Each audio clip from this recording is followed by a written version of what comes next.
Ili ufanye kitu kizuri, cha kwanza unachotakiwa kuzingatia ni content ambayo unaitoa. Watu wengi wamekuwa wakizania kuimba vitu vya ajabu ndo kufanikiwa, ama kufanya vitu vya hovyo ndo kufanikiwa kwenye industry. Ni kitu ambacho sicho cha kweli. Unatakiwa utengeneze maudhui ambayo ni mazuri, ambayo mwanajamii yoyote anaweza akayapokea na akakusikiliza. Ukiwa hapa chini ndo engo ambayo ni ya muhimu sana kutengeneza vitu vya maana. Yaani ukitengeneza content ambayo haina maana, hata saiko yako tu inaweza ikakukataa. Kwa hiyo kitu ambacho nataka nikwambie leo, unatakiwa ujue kutengeneza maudhui mazuri yanayohusiana na kitu ambacho unakifanya.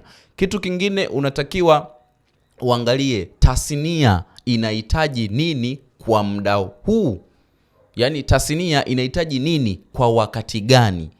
Umeelewa? Sio leo tu ukiamka unaweza ukatengeneza mapiano, ukiamka sijui unaweza ukatengeneza bongo flavor. Hapana. Angalia tasnia kwa muda huo inataka nyimbo za aina gani. Lakini kingine, fikiria kwamba hiki kitu ninachokitoa, je, ninampelekea nani? Ninamtengenezea nani? Msikilizaji je, atakipenda? Atafanya hata challenge? Yaani unatakiwa ufikirie ile content ambayo umeitengeneza, je, kuna mtu anaweza akachukua simu yake akajisnap akaanza kuimba nyimbo yako ambayo umeifanya? Anaweza akachukua hiyo ulivyochana akaanza kuchana nayo huko akijirekodi.